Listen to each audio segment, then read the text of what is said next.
Hey, fellas. Thanks for coming out. Big home game this week. Open up Big Ten play, so try to answer anything I can. Greg, any update on Gavin? Yeah, Gavin will be a game time decision. We'll know as the week goes on. When you look at that Iowa defense, what stands out? Very fundamentally sound. They know exactly what they want to do. Very physical. Typical Iowa defense. Greg, you guys are at 19 consecutive home losses in Big Ten play. If it's not a record, it's up there as one of the longest streaks. I think you said at the end of last year that you would take a look at the discrepancy there between home and away in Big Ten play. Did you do any of that study in the offseason? And have you been able to find one thing that's been a struggle for you guys at home in Big Ten play? No. I mean, we did look at it. I can't tell you that I know there's any one thing. We'll keep looking at it. Follow up, how big would a win be to kind of just get that streak off your back, or is that something that you guys don't even think about? No, we just take every game one game at a time. We're trying to be 1-0 at the end of this week. So what's happened in the past, I think when people do that, you put yourself in a bad position. Start looking back or looking forward. We're just here to chop the moment. Greg, looking at the offense overall this year, I think you guys have ran it on first down 80% of the time. Is there any concern that it's kind of becoming a little bit predictable at all, or?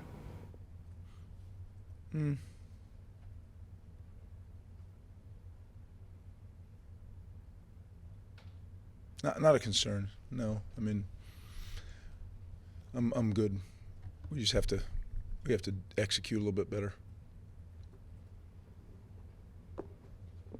I guess just what were some of those things you saw offensively that you'd like to fix? Well, there's several. I think some things happened that were part of it was technical, part of it was schematic. And when I say technical, I mean technique.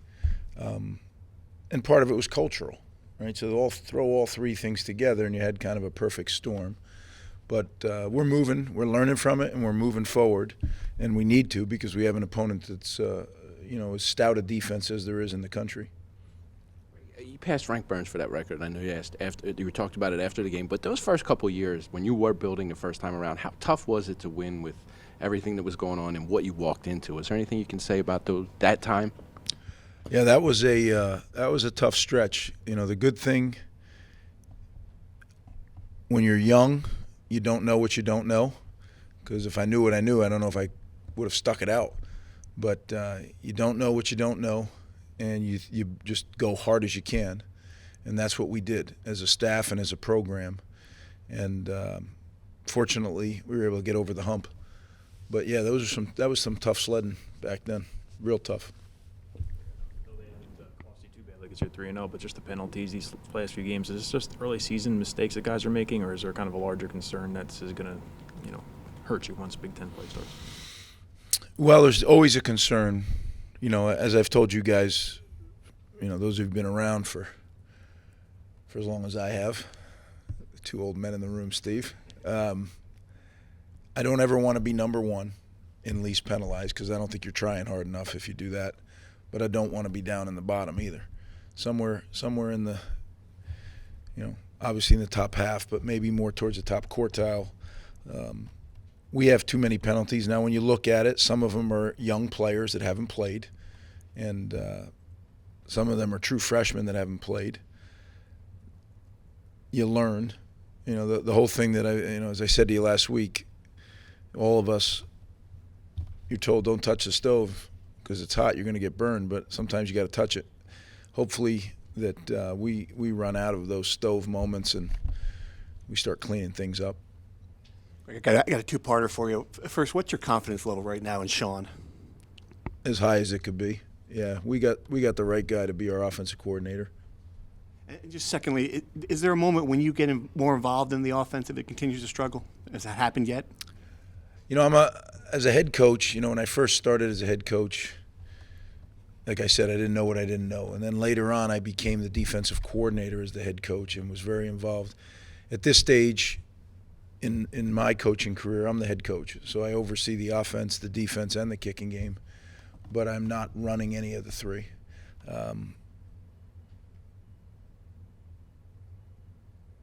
I know I'm very, very confident in Sean and our offensive staff. As I told you at the beginning of the year, this is a young team in many ways.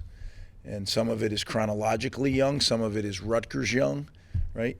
But if you can't have it both ways. If you truly believe the strength of your program is your culture, and then you bring people into your program that may not be chronologically young but are young to Rutgers, then we got to give it a little time. And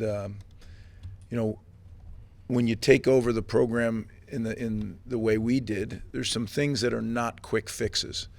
And offensive line play is not a quick fix. We're getting better. But take that and have a young quarterback, two young quarterbacks, that neither one have played. Unfortunately, our veteran quarterback was injured. Those are all things that factor in. I know this, that we're getting better. Saturday was a tough outing, but we're getting better. I see it every day, and I'm confident that the path we're going on is going to get us where we need to be. What I'm proud of is that our team found a way to win 3 weeks in a row, and that's very important. Right? And I said it after the game, but when you don't play your best game and you still find a way to win, that's something to be said for your guys, for your teammate, for your team, for your coaches, for everybody. So I know exactly the challenge that's ahead of us this week. And if we play anywhere close to the way we played offensively this week, it'll be a lot worse. And so we all know we have to improve, and but I think that improvement will come. Greg, before the season, you said you expected Aaron Lewis to make a big jump, 11 tackles on Saturday. Are you seeing that? I didn't hear your question. I'm sorry. Aaron Lewis, you said you expected him to make a big jump before the season, 11 tackles on Saturday. Are you seeing that now? Yeah, I've seen it. I think he's made kind of a steady climb. Aaron is a very, very good football player. He's explosive. He can make plays. So we need him to do that, and he's doing what we need him to do. You mentioned the offensive line. What do you feel like is kind of the biggest improvement that they need to make right now for you guys to get the offense overall closer to where it really needs to be? Yeah, I wish it was one thing. That would be an easier fix. But I do think there is some commonality on some of the things, right? We need to just continue to get better at what we do technique-wise. And that may sound like, well, why don't you just do it? Because there's a lot going on.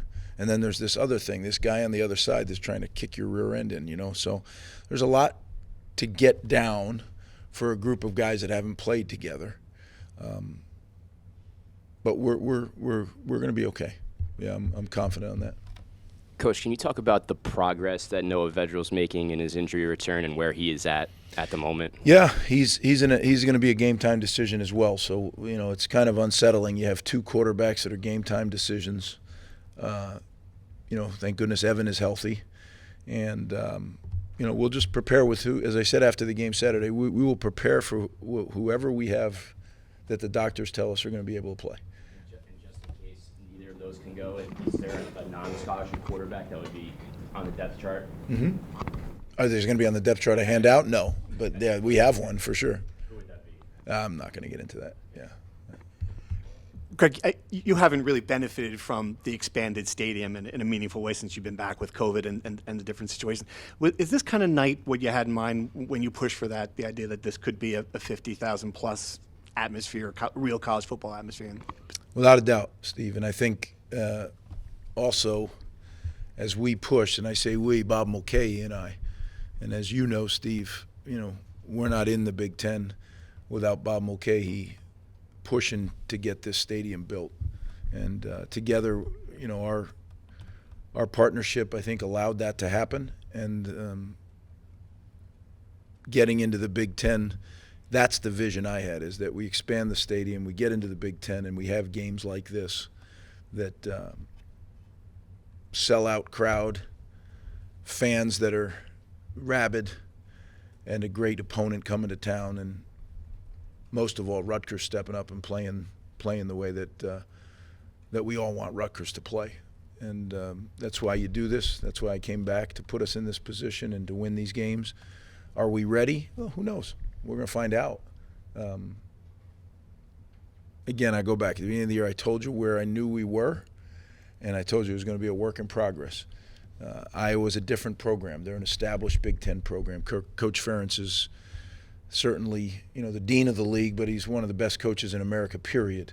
And his program continually, there's consistency year in and year out. And you know exactly what you're going to get. They play very hard. They're physical. They're technically sound. So it's a great challenge for our guys, a great challenge for our coaching staff. And you put all that together and you throw it in this Saturday night, everybody wearing red to the game and packing the place. That's what college football is all about. Thank you, guys. See you Saturday.